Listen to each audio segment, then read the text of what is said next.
Sledgehammer Horror Guys. I am Ken Sledge, and let's talk horror. Today, I am joined by the man, the myth, the legend, Mr. Bill Oberst Jr. Bill, how you doing today, man? Hey Ken, happy Halloween and Dia de los Muertos. I like it, man. Day of the Dead. Very, Yeah, very man. nice. I got into Day of the Dead like 2 years ago when some family members passed away. It's become really, really meaningful. I thought it was like just a party, like Dancing with Skeletons. But I went down to Mexico with Adrian Corona to shoot this art house horror movie called Dis, and started talking to people there about what Dia de los Muertos is really about, family, and I love it now. So yeah, I have an friend to set up the altar for the family and the candles, and it's great. I love it as much as Halloween. It's funny because I'm glad you mentioned that because I grew up in a dominant Mexican family. I lived with my aunt who was married to my Uncle Dave, and he knows a lot about it, and he would tell us about it and how important it was to honor the ones, and that one day where you can actually reach back out and tell them, and they can hear you, and you can it was just it's such an amazing thing that, like you said, gets overlooked by the celebration part of it, but the deeper meaning of it is so amazing and it's so beautiful. So I'm glad And that you so know like that. now, like when I look at our family, Ofrenda, I think, well, when I'm gone, my picture will be up there. Yep, up on the And agenda. Yeah. yeah, so it's like, it's a continuation. I like it. I absolutely do as well. I'm so glad that you brought that up. That's so rad. For those of you that have been living under a rock and don't know Bill, he's from, Three from Hell, Take This Lollipop, Circus of the Dead, Abraham Lincoln versus the Zombies. I could go on and on and on. This is such an honor for me to have you here, sir. How you holding up during quarantine? How's COVID? Everything okay with you out that way? Yeah, everything's safe. Stage work completely died, which is like, I just started doing a tour as Ray Bradbury in a show for his family, a show called Ray Bradbury Live Forever. And then, theater's just gone until there's a vaccine, but filming has started back up with the mask and everything. So yeah, how about you? I'm really, really lucky. My wife is actually a respiratory therapist, so she actually keeps me safe, keeps, things that we've always done, like the washing the hands. It's just more vigorous now. Making sure that we're social distancing, wearing our masks. I was gonna say I got my mask right here, but I must have taken it all down. Oh, no, right here. My mask is always right with me. Yeah, So, it's just something that, as long as we take care of each other and we use some common sense, hopefully this thing can end sooner than later, because I miss being able to go to the theater. I miss being able to take my wife out to movies. And this is stuff that we took for granted up until now, the stuff that we always thought would be there. that's right. I just did a shoot in Texas, and Doug Bradley was there, as a pinhead. And Yeah. we were talking because we had a scene that we had to do together. And I was like, there's really no way to eliminate all risk. Mm-hmm. You do your mask and all, but when it comes time for the take, you got to scream, spit at each other. It's a horror movie. So Yeah. yeah, we just try to be as safe as we can. Right. And I'm glad that you guys are holding up okay. Hopefully we get back I hate saying back to normal, and I hate the term new normal, but hopefully we get back to some type of normalcy soon so your schedule can fill back up and you won't have time to talk to schmucks like me, man, because I'm so excited to see what you got coming up for us in the future. But before we go to that, let's talk about what got you into the genre. And again, I'm a big fan. When you reached out, this was like a dream for me. Thank you so much to Matt for hooking us up together. Something I really appreciate. So let's talk about what got you into the genre, sir. You had a pretty crazy night yourself when you got into horror. What was your first horror movie? Well, okay, so my first horror movie was a double bill of Nosferatu and Phantom of the Opera, both silent, 1922 and 25. I already felt like a monster because I was a really strange, isolated, very, very dark misfit kid. And so the local Masonic Lodge was going to show these scary movies for kids, these old, some talkie, some silent. And it was a bed sheet, literally like in a basement, projected on an old 16 millimeter on a bed sheet. And I begged my grandmother to take me. And she said, Billy, you don't need to see that scary stuff. And I was like, Mama, please. I really, because I was already reading Famous Monsters magazine, but I'd never seen, there was Yeah. no, we didn't. Have any VCR tape, Ken, So if you didn't see him on the Late Show or something, you didn't never see. I'd never seen these movies, and Mm-hmm. so she took me, and I can see today two things I recall. I was like 12 years old. Nosferatu coming down the stairs, Max Schreck, Mm-hmm. with that shadow shot, him disintegrating at the end, And then that shot where Lon Chaney is unmasked, where Mary Philbin rips the mask off and he throws her to the ground. It's not gentle. No. I mean, you can tell when you look at it that she was really hitting the ground, and he's furious. But not only is he furious, but he's hurt and he's wounded, because he's like, you wanted to see what kind of a monster I am? You had to see. Well, now you're going to see. Yeah. And it's funny you mentioned that, because I think the practical effects in Phantom of the Opera, the teeth, the sunken in eyes. I mean, we've had how many different remakes and reinterpretations, but nothing beats that first one, the silent. I love the silent one. I just watched it the other day. I think that it's great. I think it's heartbreaking. The score that's going on over top of it the whole time is absolutely beautiful, absolutely stunning. And that ending with the mob, it's just so dark. Like you go through this movie thinking, like we've all, like with the book, he's got to get redeemed somehow. He's got to have that bit of redemption. But in the silent one, he did not. You know, that mob got him, threw him in the water, and you see the bubbles stop, and that's Finn right there. So that movie, those images burned in my mind, because I responded to the monster, and I loved monsters, and Chaney was my first monster. So I have a real soft spot in my heart for the way he played wounded monsters. I'm not so much into, the scary guy who's going to kill you, but the monster with a wound, he's going to do bad things to you, but he feels badly about it, but he's still going to do it. That's the sweet spot. See, and when it comes to Nosferatu, for me, because one of my questions was, which scene affected you the most? I'm glad we talked about that just now. But for me, the Nosferatu scene I think of when I think of Nosferatu is when he's biting her neck and then he's looking up. You know, and you just got that vampire look. Like, that to me is a scene that is just burned in my brain. And I'm with you. I love the silent versions of these films. I was always a Universal Monsters fan.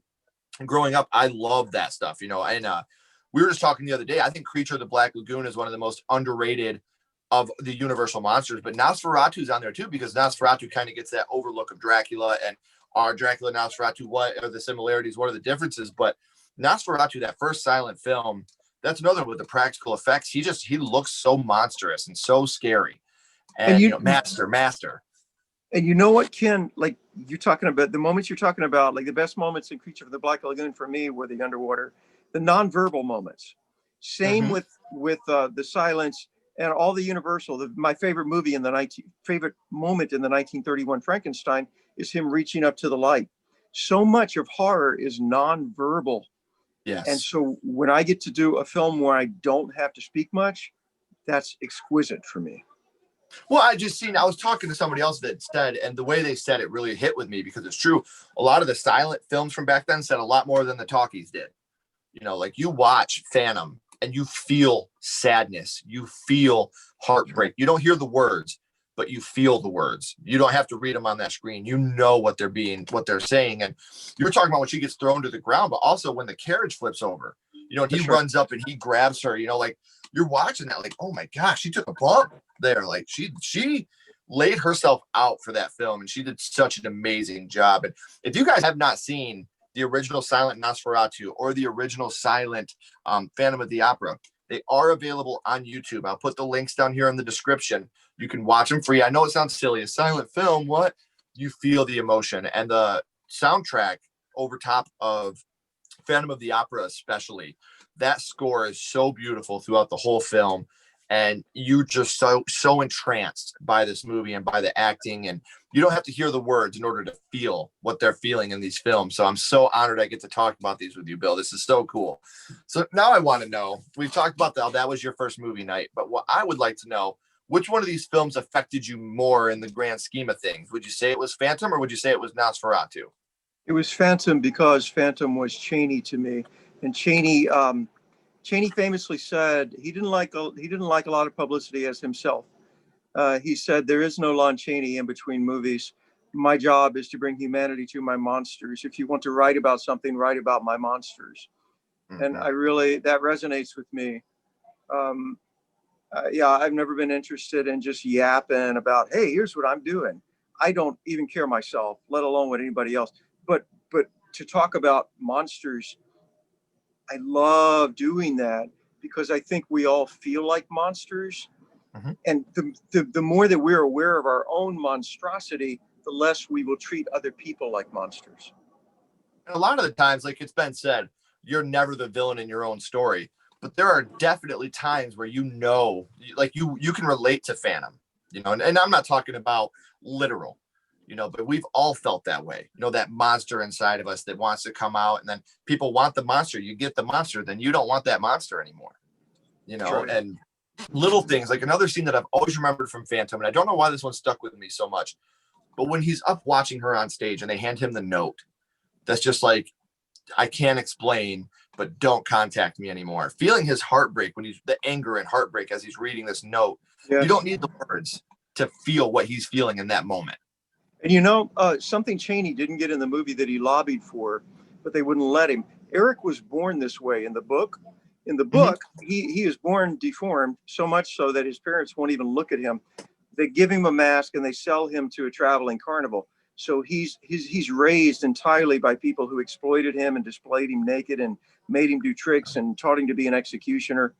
And that's the backstory that Chaney wanted in the book. He thought it was important, but people would not accept a sympathetic monster. But it's important to me that in my mind that he's born this way. No one made him this way. This was his fate, and none of us asks to be who we are. Well, another thing about that, even though it's a sympathetic monster, it's still a monster. You can still get across, like you said, when he throws her to the ground, you don't feel bad for him anymore. We're sorry about what happened to you, but watching what you're doing now, you're still a monster. That's right. Whether you're born, made, or created, you're still a monster. And how you got there. That the character, the Persian in the book, and on my podcast, Gothic Good Night, I did Phantom of the Opera, a reading of portions of it, and I brought in the Persian. And the Persian says, talking about, he knew Eric from the time he was a child, and he's followed him there to Paris. And he says, he was a monster, a real monster, but he was a child. He was both. Like he was a child, but he was also really frightening. And that's a sweet spot, both. How deep is that? How often do we try to capture that in film? Jason Voorhees, he's a monster, but he's a child. Michael Myers, he was a monster, but he was a child. Yes. Norman Bates started when he was young. We always try to encapsulate that child as a monster and then it growing into the bigger monster rather than growing away from. That's right. It goes back that far. And that just shows that times can change.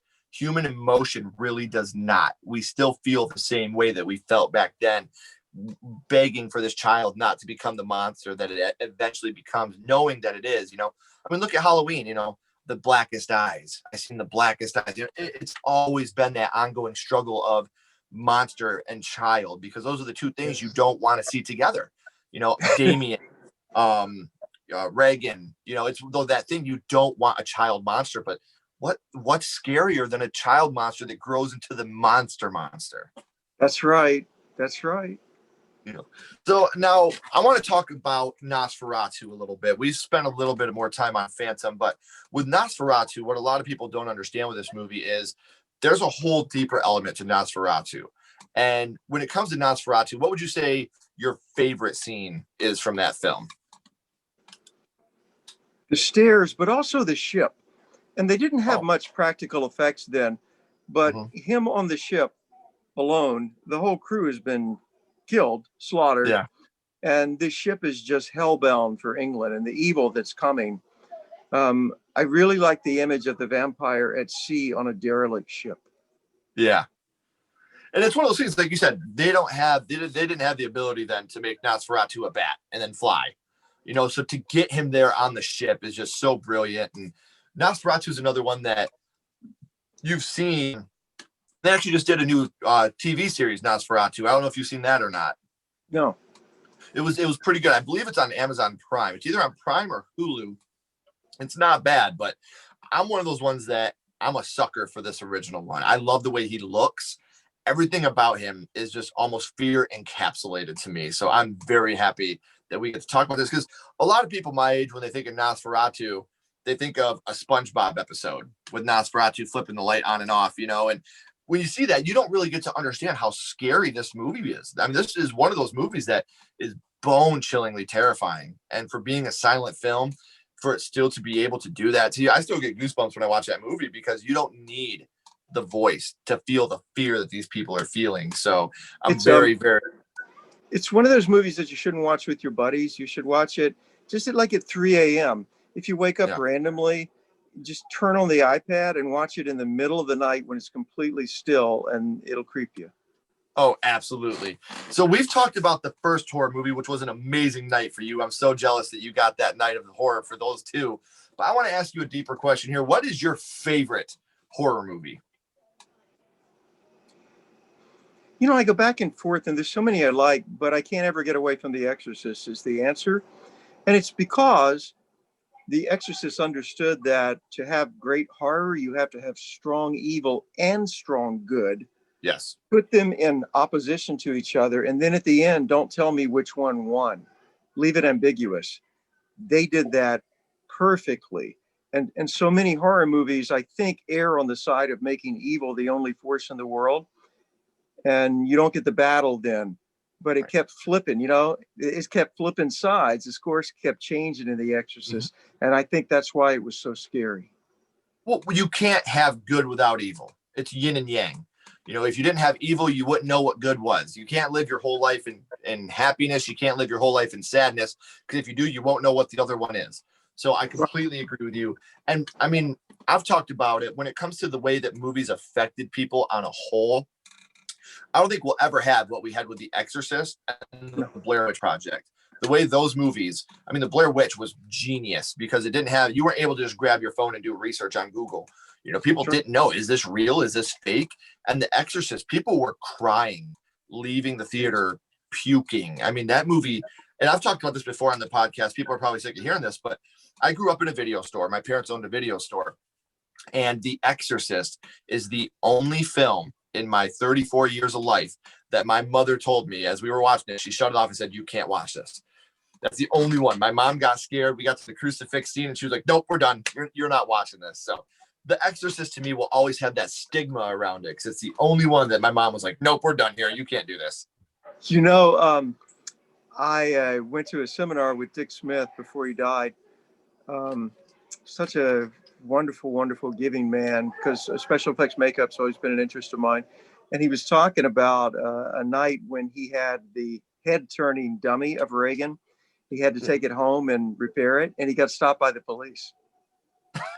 And he said he didn't say a word, but he just kept reaching over and touching it so that it would kind of, just jostle and shake this way, and her head was twisted. It was great to hear him tell that story. Dude, that's brilliant. That's such a brilliant thing. And I love that. Like any type of behind the scenes type stuff like that. I know that's not really behind the scenes of the film, but that not only did he have a great story to tell, but that officer had an amazing story to tell for the rest of his life. When the movie came out, right? When the movie came out and the officer was like, "Oh shit, I saw her. I pulled her over." Oh man, that's brilliant.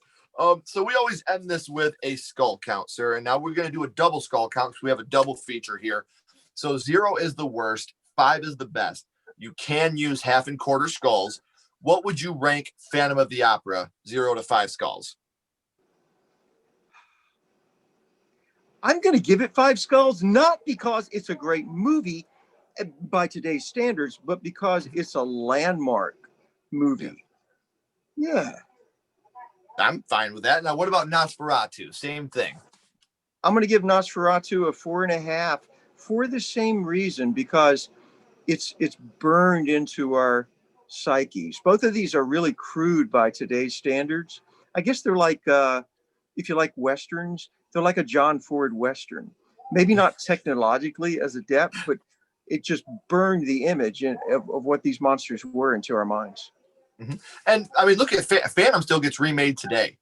I mean, if that doesn't show you over almost 100 years, and they're still doing remakes of this movie and still talking about this movie.